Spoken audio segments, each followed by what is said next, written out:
Bismillahirrahmanirrahim. Assalamualaikum warahmatullahi wabarakatuh.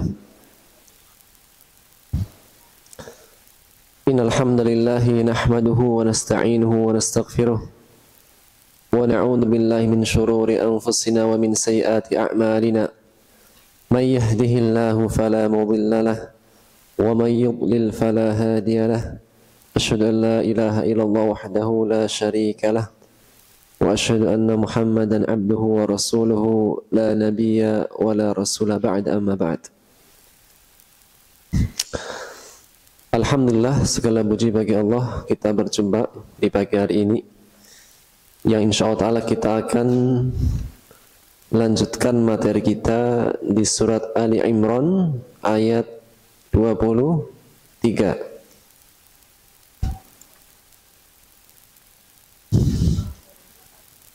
Ayat 23 ya.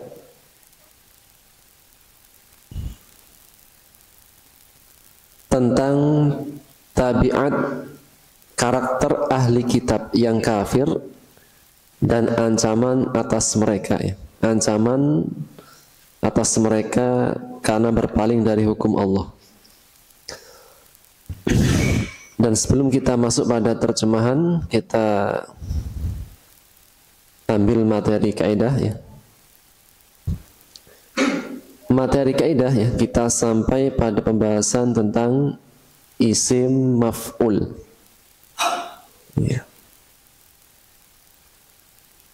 Pertemuan sebelumnya kita membahas tentang isim fa'il. Ya. Kata kerja yang disubjekkan, yang menunjukkan orangnya. Yang kedua adalah isim maf'ul, yaitu kata kerja yang diobjekkan.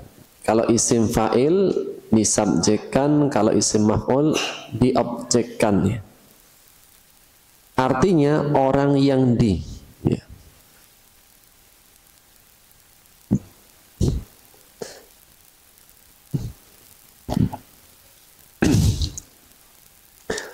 Cara membentuknya ya. Yang pertama, jika berasal dari sulasi.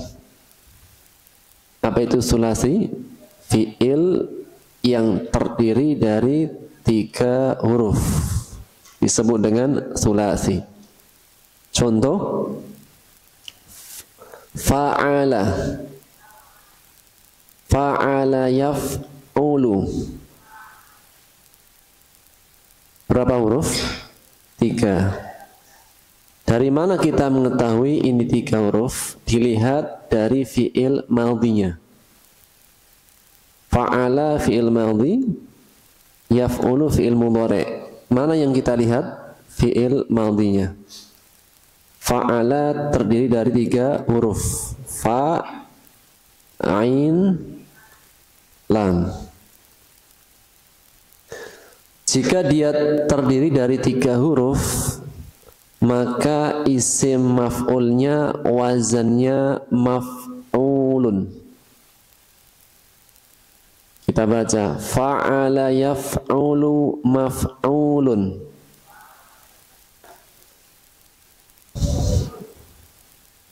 Fa'ala artinya bekerja atau melakukan. Yaf'ulu sedang bekerja atau melakukan. Maf'ulun orang yang dikerjain atau yang diperlakukan. Yang di. Baik.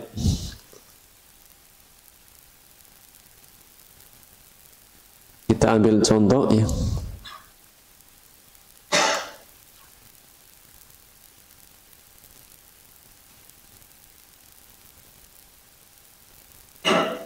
Misalnya kita punya kata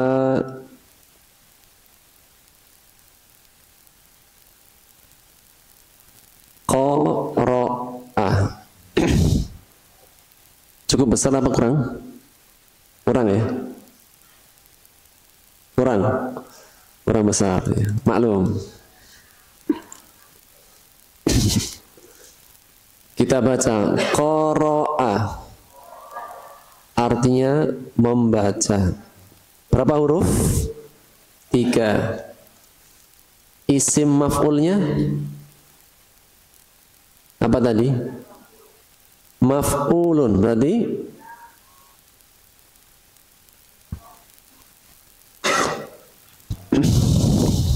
lihat tadi apa wazannya. Dari fa'ala menjadi maf'ulun. Huruf depannya ma. Kemudian setelah ainnya ditambahkan waw.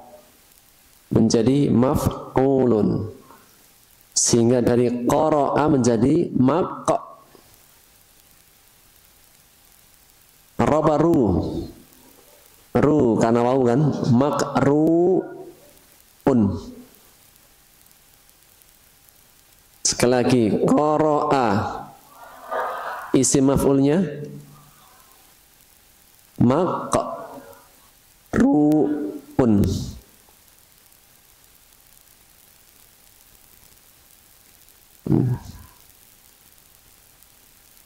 Sekali lagi, qara'a. Isim maf'ulnya maqru'un. Artinya yang dibaca. Kalau isim fa'ilnya qara'a apa kemarin? Qari'un. Kalau isim fa'ilnya qari'un.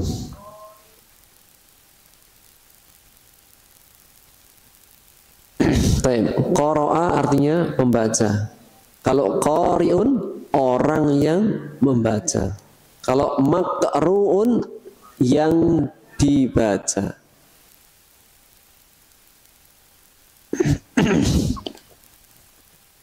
Contoh lagi.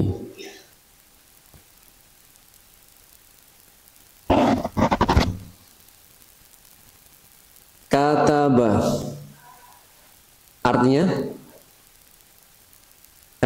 Artinya menulis. Orangnya yang menulis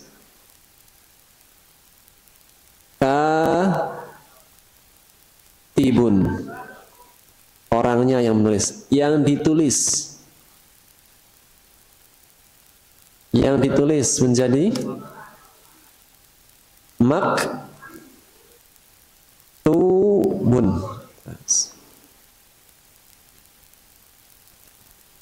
Maktubun.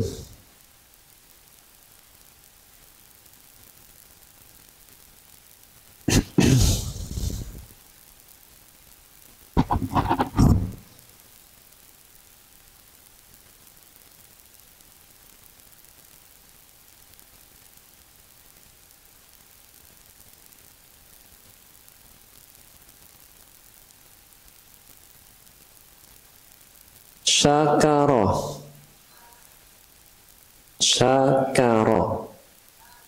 Artinya bersyukur. Orang yang syukur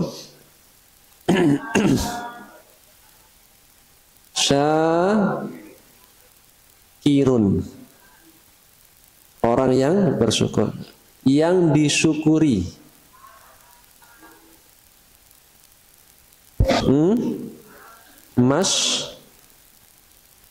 Kurun.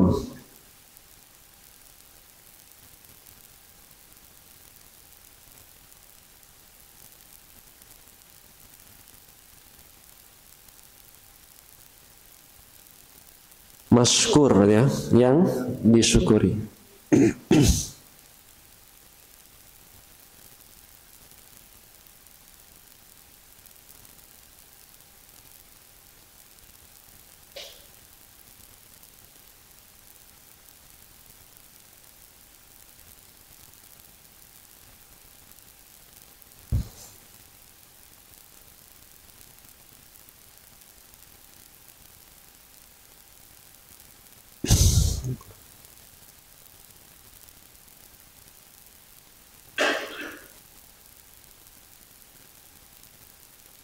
Nah, cukup ya.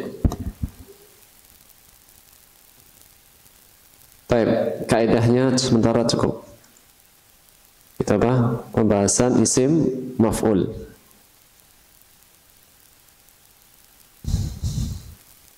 Ada yang sulasi dan ada yang rubai. Yang rubai di pertemuan yang akan datang.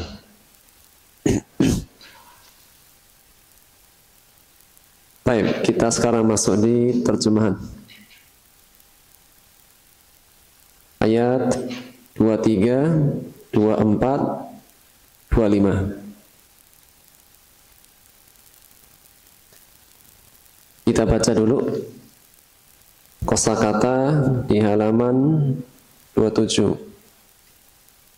Baik, bismillah. Gorro artinya memperdayakan. Kalau kesenangan yang menipu atau memperdayakan, bahasa Arabnya mata'ul gurur. Kesenangan yang memperdayakan atau menipu, mata'ul gurur. Sekali lagi, gharra artinya atau menipu. Asal kata gharra ya gurru. Gharra fi'il madhi, ya gurru fi'il mudhari. Isim fa'ilnya apa? Gharra. Gharra berapa huruf? 3 ya. Ghin, ra, ra. Isim fa'ilnya gharrun atau gharirun. Kayak madun atau madidun. Isim fa'ilnya magrurun. Magrur ya. Orang yang tertipu, terperdaya. Magrur. Baik. Lanjut, yaftaruna artinya mengada-ngada atau berbuat kedustaan. Karena yang berbuat kedustaan berarti mengada-ngada sesuatu yang tidak benar. Asal kata iftara yaftari.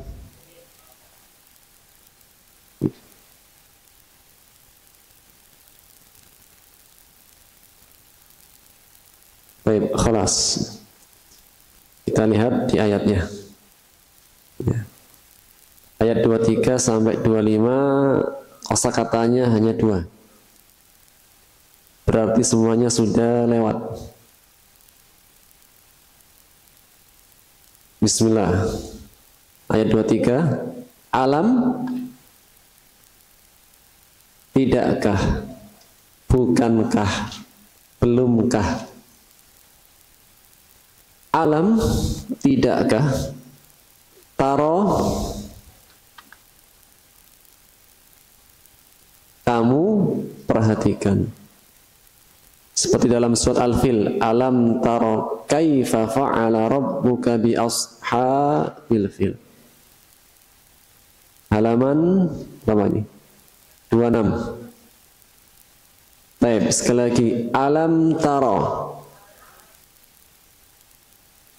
artinya tidakkah kamu perhatikan. Ila pada alladzina orang-orang yang utu diberi, majhul ya, mereka diberi nasiban. Nasib apa? Nasib. Bahasa Indonesia apa? Nasib bahasa Indonesia kan nasib. Bagian. Nasiban bagian minal kitab, dari kitab. Siapa yang dikasih bagian dari kitab? Ahli kitab. Yang diberikan kitab yaitu ahli kitab. Dan satu kaidah ya, jika Allah mengatakan utu diberi, maka ini Allah mencela. Tapi jika mengatakan kami memberikan pujian, jadi kalau kita baca Quran utu berarti apa? Ini celaan. Mereka diberi menggunakan majhul. Tapi kalau Allah mengatakan kami berikan, Allah memuji.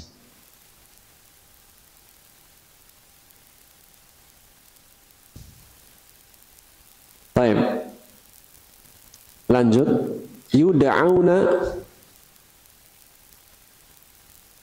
Yuda'auna mereka diseru. Dakwah, diajak, diseru. Ila kitabillah,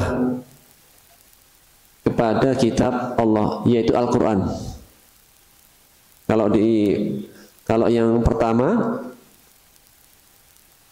Taurat atau Injil, kemudian yang kedua Al-Quran. Supaya agar untuk yahkuma berhukum bainahum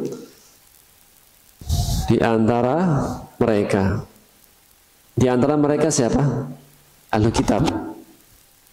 Summa yatawalla, sudah sering berpaling, tas abasa wa tawalla, kemudian berpaling fariqun, segolongan atau sekelompok, minhum, dari mereka, wa hum, mereka, mu'ridun, menolak atau membangkang. Menolak atau membangkang. Sekali lagi dari awal. Alam tara ilal ladina utu nasiba minal kitab yud'auna ila kitabillah liyahkuma bainahum, untuk berhakim, menghukumi, bainahum, di antara mereka. Summa yatawalla fariqum minhum,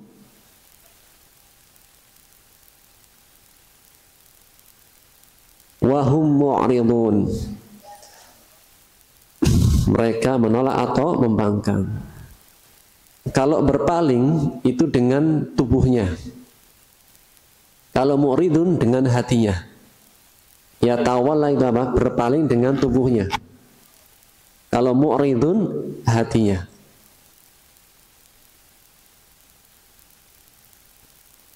Tidakkah engkau perhatikan pada orang-orang yang mereka diberi bagian dari kitab, yaitu Taurat dan Injil? Mereka diseru atau dipanggil kepada kitab Allah supaya untuk atau agar berhukum di antara mereka. Kemudian sebagian atau sekelompok dari mereka berpaling dan mereka orang-orang yang membangkang atau menolak. Itu dengan hatinya. Apa sebabnya mereka berpaling dan menolak, membangkang? Dalika, yang demikian itu. Dalika itu, yang demikian itu. Bi'annahum, karena sesungguhnya. Bi'anna, karena sesungguhnya. Hum, mereka kembali ke ahli kitab. Qalu, mereka berkata, lan, tidak, tamassana, sudah menyentuh,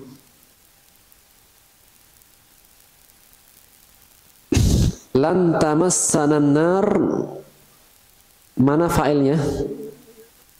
An-nar. Setiap ada fi'il pasti ada fa'il. Fa'ilnya yang harokatnya dhammah. Lan tamassanan nar, api neraka tidak akan menyentuh kami. Illa, kecuali ayyam, beberapa hari, ma'dudat, yang dapat dihitung. Ma'dud gitu, yang dihitung, isim maf'ul.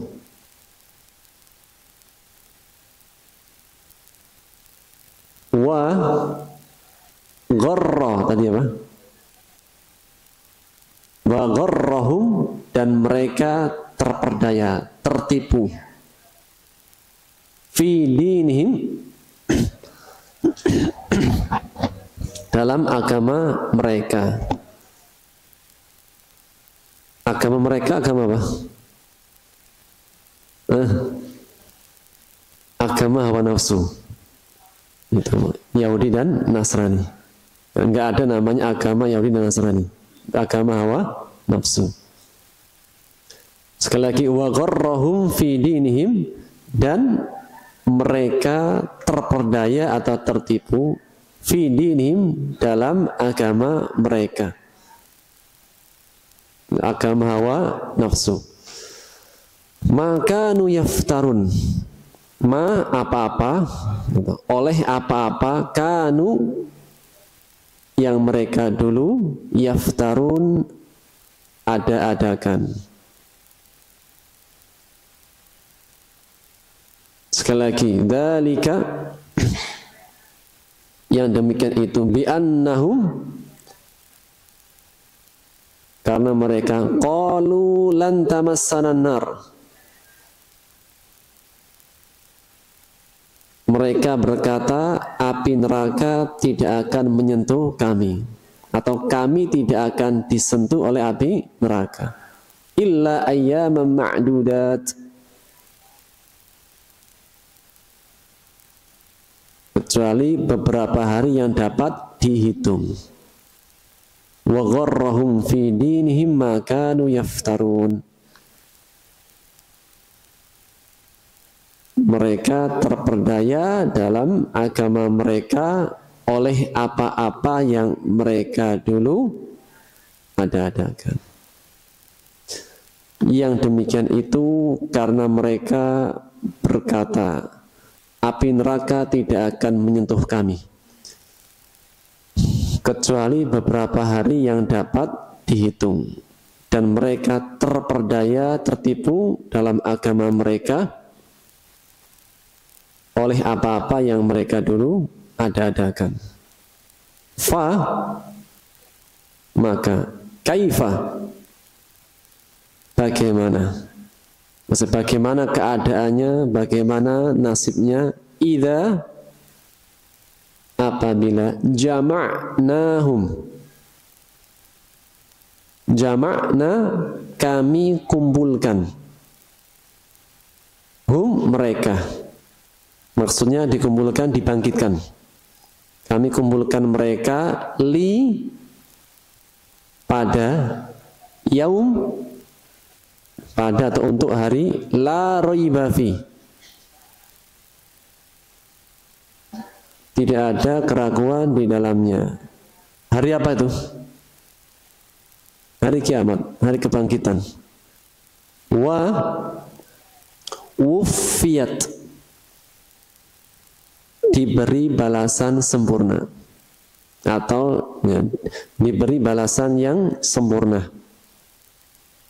Kullu nafsin, setiap jiwa, ma, apa-apa yang kasabat,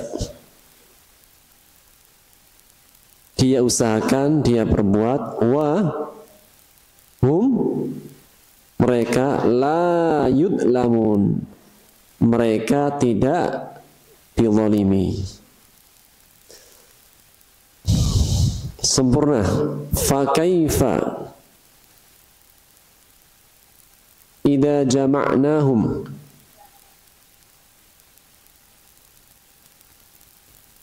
liyaumil la raiba fih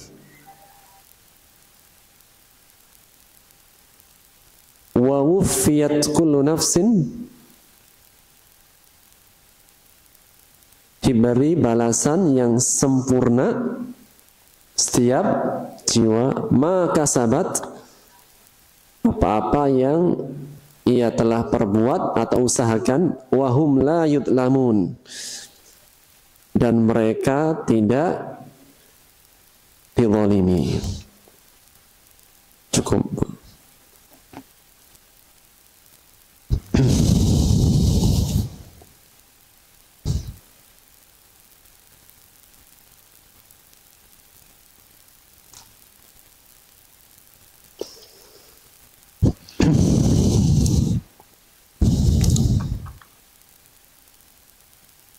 Satu menit dibaca lagi, Pak.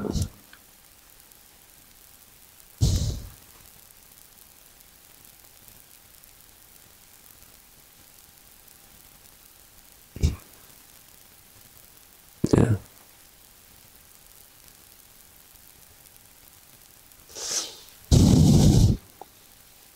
Satu menit dibaca lagi artinya sebelum mengasuh tafsirnya.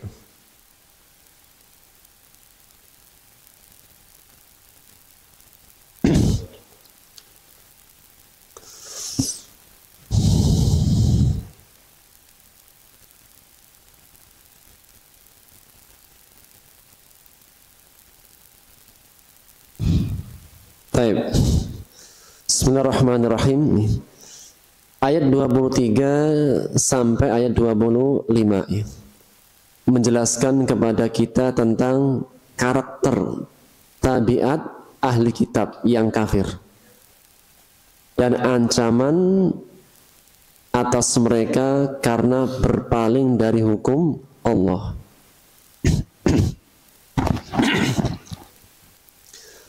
Ayat sebelumnya Allah menjelaskan kepada kita tentang perbuatan dosa ahlu kitab dari kalangan Yahudi dan ahli kitab secara umum, bahwasanya mereka dulunya membunuh para nabi dan juga membunuh orang-orang yang memerintahkan keadilan. Maka disebutkan dalam hadis riwayat Abu Hatim dari sahabat Abu Ubaidah ibnu Abi Ubaidah,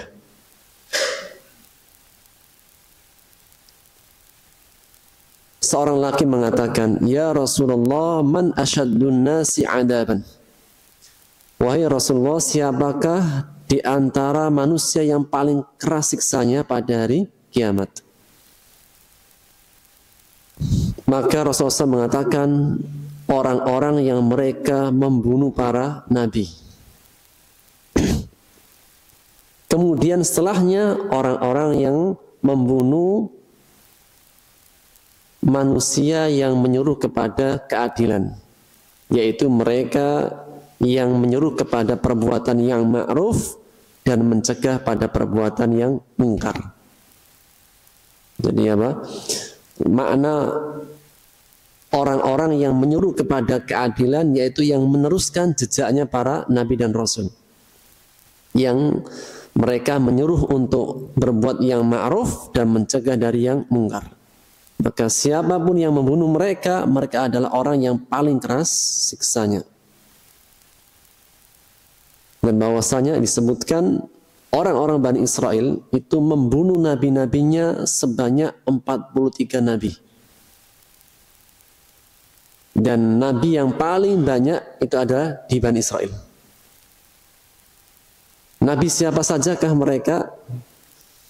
Tidak disebutkan namanya. Tapi yang disebutkan dalam sirah, tarikh, di antara yang disebut namanya adalah Nabi Zakaria dan Nabi Yahya, anak dan bapaknya. Kemudian dari orang-orang yang menyuruh kepada keadilan sebanyak 170 orang. Jadi kalau nabinya 43, orang-orang yang berbuat keadilan 170 orang. Ini di masa zaman mereka. Dan sampai pada tingkatan nabi terakhir dan sebelum akhir pun mereka berusaha untuk membunuhnya. Nabi Isa alaihissalam mereka berusaha untuk membunuhnya. Sehingga mereka mengatakan kami telah membunuh Nabi Isa. Akan tapi Allah mengatakan tidaklah Nabi Musa dibunuh dan tidaklah disalib. Akan tapi Allah mengangkat Nabi Isa ke langit. Dan diserupakan salah seorang di antara mereka. Ada yang menyebutkan Yudas. Dan ada yang menyebutkan tidak Yudas, pokoknya seorang dari mereka. Ayat setelahnya, Alam taro ilal ladina utul kitab. Tidakkah engkau perhatikan, wahai Muhammad, kepada orang-orang yang diberi sebagian atau bagian dari kitab, yaitu kitab Taurat dan kitab langit, kitab yang diturunkan dari langit yang paling agung dan mulia sebagai penutupnya Al-Quran, dan kitab Samawiyah yang terbaik setelah Quran adalah Taurat. Adapun Injil penyempurna. Maka orang-orang yang diberikan bagian dari kitab, yud'auna ila kitabillah, ketika mereka diajak, dipanggil untuk kembali kepada kitab Allah, Al-Quran. Ulama tafsir dua pendapat. Ila kitabillah kepada Al-Quran, atau ila kitabillah kepada kitab yang ada pada mereka dari Allah. Jadi ahlu kitab diberikan kitab. Bani Israilnya Taurat, setelahnya Injil. Kemudian masing-masing dari mereka diajak untuk kembali kepada kitab Allah. Kitab Samawiyah, Tauratnya maupun Injilnya. Atau makna yang kedua, tafsir yang kedua, mereka diajak kembali kepada kitab Allah, kepada Al-Quran. Karena Al-Quran bukan sesuatu yang baru. Sudah ada kandungannya, sudah ada dalam kitab-kitab Taurat maupun Injil. Dan mengenai ayat ini, ulama tafsir beberapa sebab. Yang sebab pertama mengenai ayat ini, yaitu kisahnya mereka dalam hukum rajam. Mereka diajak untuk kembali kepada kitab Allah, yaitu dalam perkara hukum rajam. Dan hukum rajam, yaitu ketika ada orang yang berzina dan dia muhsan, sudah beristri atau bersuami, maka hukumannya apa? Rajam. Kalau yang belum bersuami atau belum beristri, hukumannya dicambuk.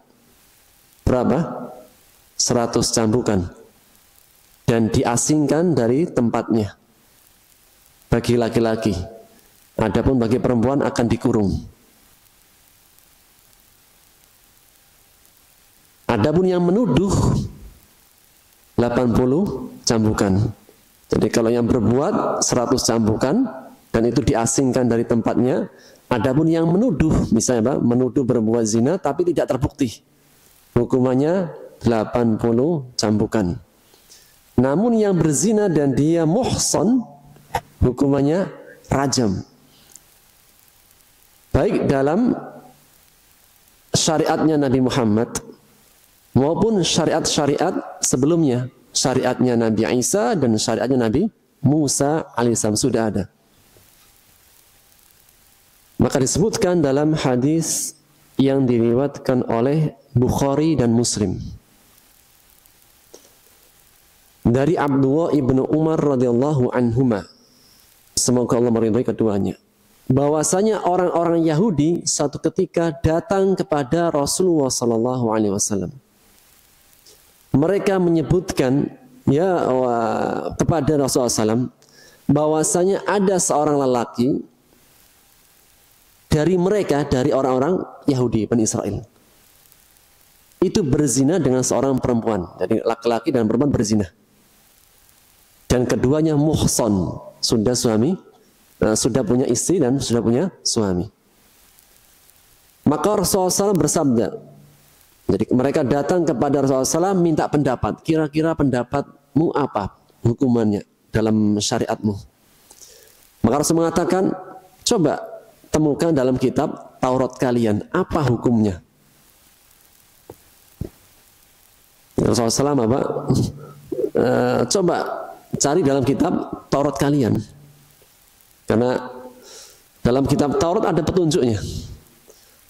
Faqalu, maka mereka mengatakan, ya, kita akan baca dan kita akan lihat bersama-sama. Maka mereka membaca bab bagian hukuman orang yang berzina. Mereka datangkan kitab Taurat, kemudian mereka baca. Ketika mereka baca, ya, tidak disebutkan hukum rajam. Hukum rajam tidak disebutkan. Jadi apa? Ayat pertama, ayat kedua, ayat sampai akhir tidak ada. Maka Abdullah bin Salam, seorang Yahudi, mengatakan, wahai Rasul, sesungguhnya apa? Ketika dia membaca, tangannya menutupi sebagian ayat. Jadi dia membacakan tapi menutupi sebagian ayat. Hei fulan, coba buka tanganmu. Irfa' yadak, angkat tanganmu. Ketika diangkat, didapati ada ayat rajam. Faqalu, maka mereka mengatakan, sadaqa Muhammad. Benar apa yang dikatakan oleh Muhammad. Ternyata apa? Ada ayat rajam. Kemudian ditegakkanlah hukum rajam kepada kedua orang tersebut. Dari kisah ini, ya, tentang rajam itu sudah ada dalam kitab mereka dan juga dikuatkan dalam syariat Nabi Muhammad SAW. Dan dari kisah ini juga ada di antara kalangan orang Yahudi yang lurus, yang tetap berpegang teguh kepada kitab Tauratnya, dan dia akhirnya beriman dengan Rasulullah dan Al-Quran Al-Karim. Karena bukan berpindah agama, tapi apa? Melanjutkan risalah. Jadi orang Yahudi atau orang Nasrani, jika dia masuk Islam itu bukan murtad dari agama mereka, atau bukan apa? Keluar dari agama mereka, tapi apa? Melanjutkan risalahnya.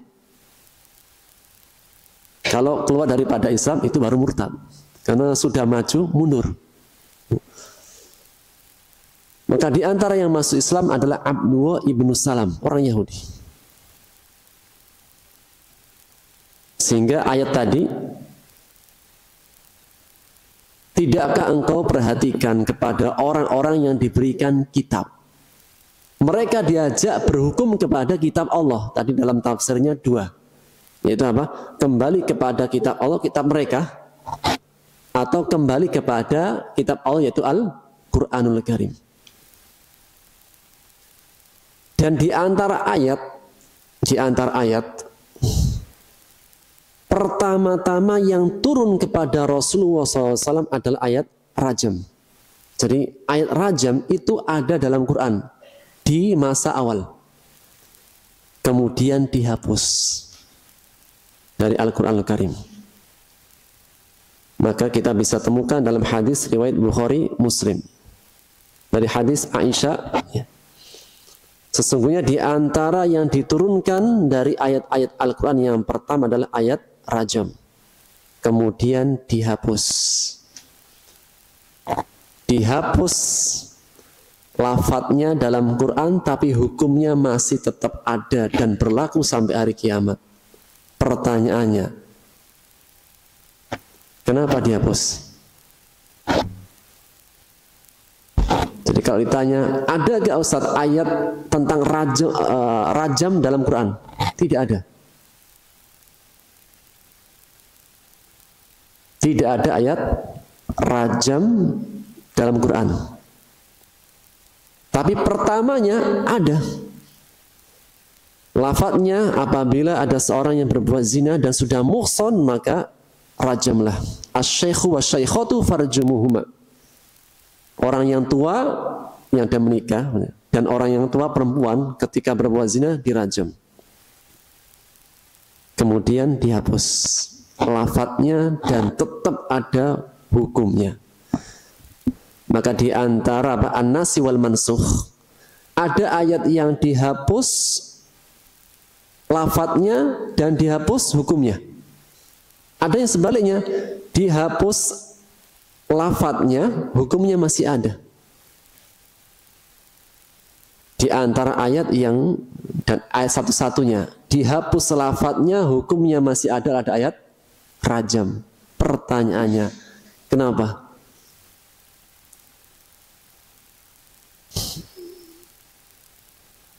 Sebagai ujian umat Nabi Muhammad, percayakah mereka dengan sabda Rasulullah?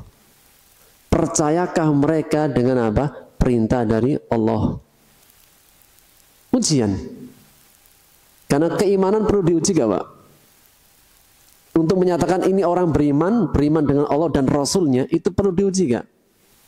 Perlu diuji. Allah menegaskan dalam surat Al-Ankabut ayat 1. Ahasiban nas ayutraku ayyakulu amanna. Apakah manusia mengira ketika mereka mengucapkan kami beriman, kemudian dibiarkan, gak diuji? Baik ujian dalam perkara syariat maupun ujian dalam perkara dunia. Kalau dalam perkara dunia semua ada ujiannya. Dan di antara ujian perkara agama. Di antara contoh yang lain, hari kiamat kejadiannya pasti. Namun waktunya kapan terjadi hari kiamat diberitahukan nggak pada kita? Kenapa hari kiamat tidak diberitahukan? Kenapa hari kiamat, hari kebangkitan itu tidak diberitahukan kepada kita kapan terjadinya? Sebagai ujian orang beriman.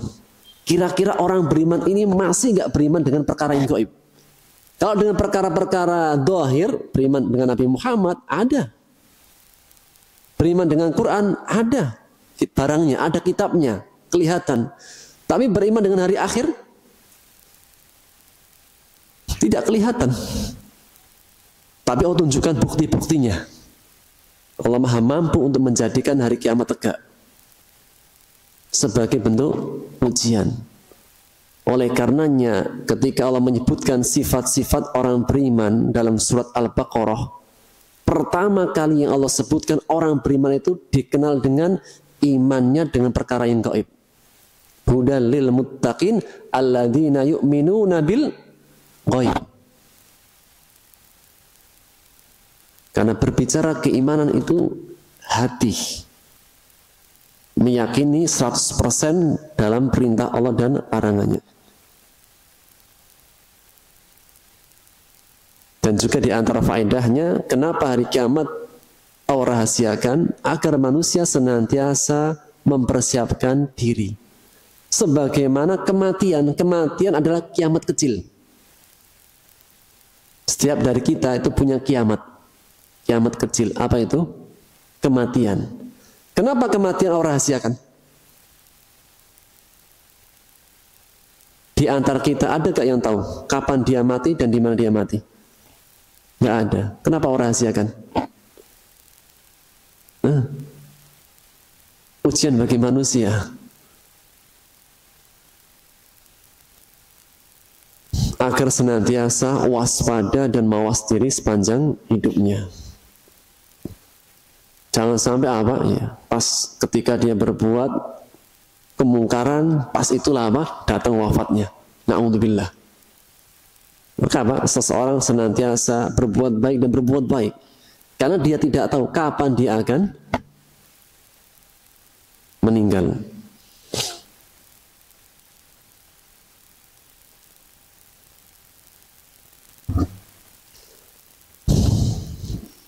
Yang kedua, yud'auna ila kitabillah, mereka diseru untuk kembali kepada kitab Allah, liyahkuma bainahum, untuk berhukum di antara mereka. Tadi apa? Dalam perkara ayat rajam. Yang kedua, yaitu dalam perkara tentang agama Ibrahim. Jadi mereka itu diajak kembali kepada hukum Allah, yaitu kembali kepada ketauhidan. Dan berbicara tentang tauhid, maka bapaknya atau uswah dalam tauhid adalah Nabi Ibrahim alaihissalam. Bapaknya yang memerintahkan untuk bertauhid dan melepaskan kesyirikan dan berlepas dari kekufuran adalah Nabi Ibrahim alaihissalam. Karena setiap orang Yahudi maupun Nasrani mengeklaim dia adalah, setiap ahlu kitab itu mengeklaim. Yang Yahudi mengatakan Ibrahim itu dulunya Yahudi. Yang Nasrani mengeklaim bahwasanya Ibrahim dulunya Nasrani. Maka Allah turunkan ayatnya, nanti akan kita bahas di ayat-ayat terakhir. Allah mengatakan, "Makana Ibrahimu Yahudiyan wala Nasraniyan." Nabi Ibrahim itu bukan Yahudi, bukan Nasrani. Kenapa? Karena Yahudi Nasrani itu jauh setelah Nabi Ibrahim. Gimana dikatakan Nabi Ibrahim Yahudi atau Nasrani, sedangkan munculnya Yahudi dan Nasrani itu jauh setelah masanya Nabi Ibrahim. Dan Allah mengatakan Ibrahim adalah hanifan musliman, seorang hamba yang lurus, bertauhid, berserah diri, wa ma kana minal musyrikin, dan bukan termasuk orang-orang yang musyrik. Jadi baik pada tafsir pertama hukum mengenai ayat rajam maupun dalam perkara akidah, ketauhidan, kembali kepada milahnya Nabi Ibrahim alaihissalam. Atau pendapat yang ketiga dari ulama tafsir, yaitu secara umum, baik dalam perkara akidah, baik dalam perkara syariat, baik dalam perkara muamalah, mereka diajak kembali kepada hukum Allah. Apa yang terjadi? Summa yatawalla fariqum minhum, namun mereka berpaling, wahum mu'ridun, dan mereka menolak. As-Sa'di mengatakan yatawalla, berpaling dengan badannya. Wahum mu'ridun, dan mereka menolak, membangkang dengan hatinya. Jadi badannya iya dan juga hatinya. Kenapa mereka bisa berpaling dan menolak?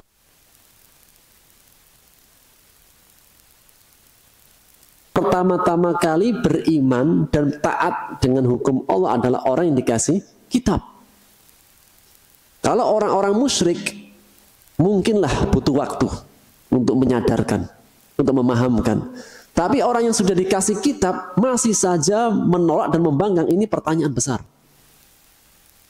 Berarti mereka itu berbuat kufur atas dasar ilmu. Apa sebabnya? Allah sebutkan ayat setelahnya, dzalika bi'annahum. Yang demikian itu karena mereka, sebabnya. Qalu lan tamassana an-nar illa ayyama ma'dudat. Mereka mengatakan kami tidak akan disentuh oleh api neraka kecuali beberapa hari hitungan saja.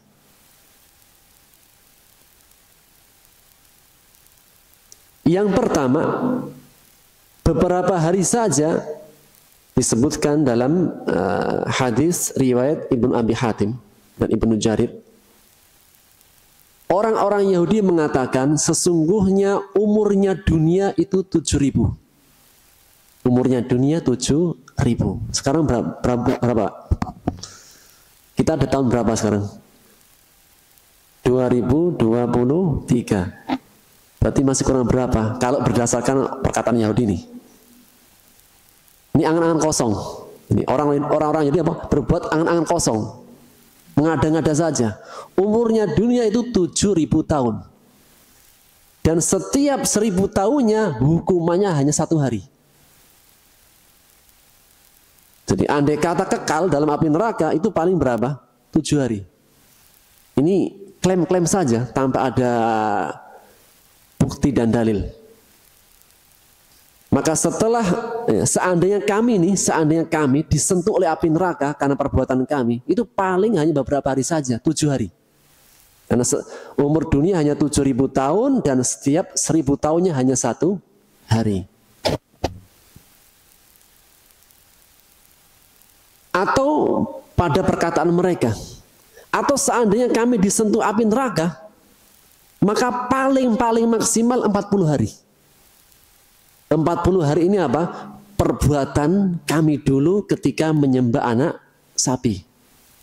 Jadi dalam kisahnya, ketika mereka ditinggal nabinya untuk mendapatkan wahyu Taurat, selama berapa hari? 40 hari atau 40 malam. 30 hari di bulan Dzulqa'dah, 10 hari di bulan Dzulhijjah. Baru ditinggal oleh Nabi Musa alaihissalam selama 40 hari atau 40 malam, langsung menyembah sapi. Karena terperdaya dengan tipuannya Samiri. Maka mereka mengatakan, seandainya kami disiksa, disentuh api neraka, paling maksimalnya 40 hari. Jadi mereka itu orang yang paling banyak dosanya, membunuh Nabi, mengkufuri ayat-ayat Allah, berpaling, tapi mereka merasa paling aman. Ini dosa pertamanya orang Yahudi. Kok bisa menjadikan mereka itu berbuat hal demikian dan demikian dan terus menerus?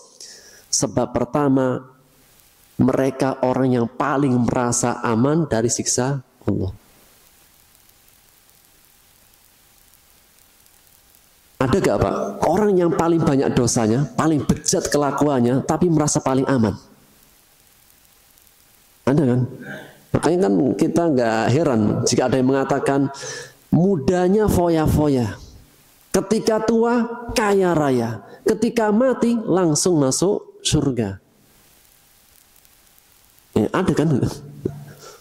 Masih muda aja, udah senang-senang aja lah kita. Nanti kalau tua kaya raya, kalau mati langsung masuk surga. Yahudi. Jadi paling banyak dosanya tapi merasa paling aman. Seandainya kami disentuh api neraka paling beberapa hari, 7 hari atau 40 hari maksimalnya. Dan dalam ayat ini orang Yahudi percaya gak dengan api neraka? Percaya. Percaya gak dengan kebangkitan? Percaya. Tapi percaya mereka tidak memberikan manfaat. Kenapa? Karena mereka tidak mendatangkan amal soleh. Jika seseorang meyakini, percaya dengan adanya hari kebangkitan, percaya dengan adanya api neraka, tapi tidak mendatangkan amal soleh dan menjauhi larangan, ini apa? Seperti kayak nggak ada manfaatnya. Seseorang percaya bahwasanya minum racun itu mati, tapi diminum. Apa faedah dari percayanya? Seseorang itu meyakini bahwa api itu panas, tapi dia membakar dirinya.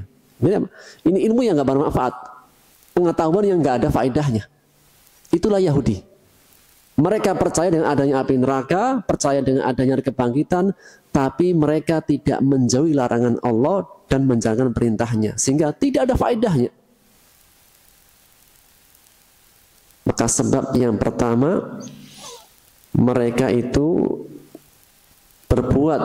berpaling dengan jiwa dan raganya karena mereka adalah orang yang merasa paling pede, paling percaya dengan kebaikan, padahal paling berbuat banyak dosa. Merasa aman dari siksa Allah. Yang kedua, wa gharrahum fi dinihim ma kanu yaftar. Mereka terperdaya dengan angan-angan kosong mereka karena setan menghiasi. Terperdaya dengan angan-angan kosong.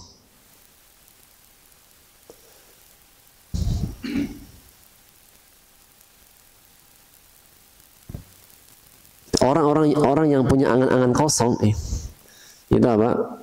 Hanya berangan-angan, tapi tidak ada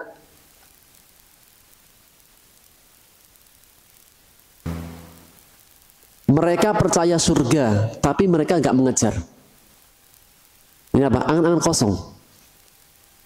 Mereka paham bahwasanya sholat itu pahalanya besar, tapi nggak sholat. Nanti aja lah. Terus saya tahu kok. Saya tahu kalau sedekah itu pahalanya besar. Tapi apa? Dia nggak ada aksinya. Ini apa? Angan-angan kosong.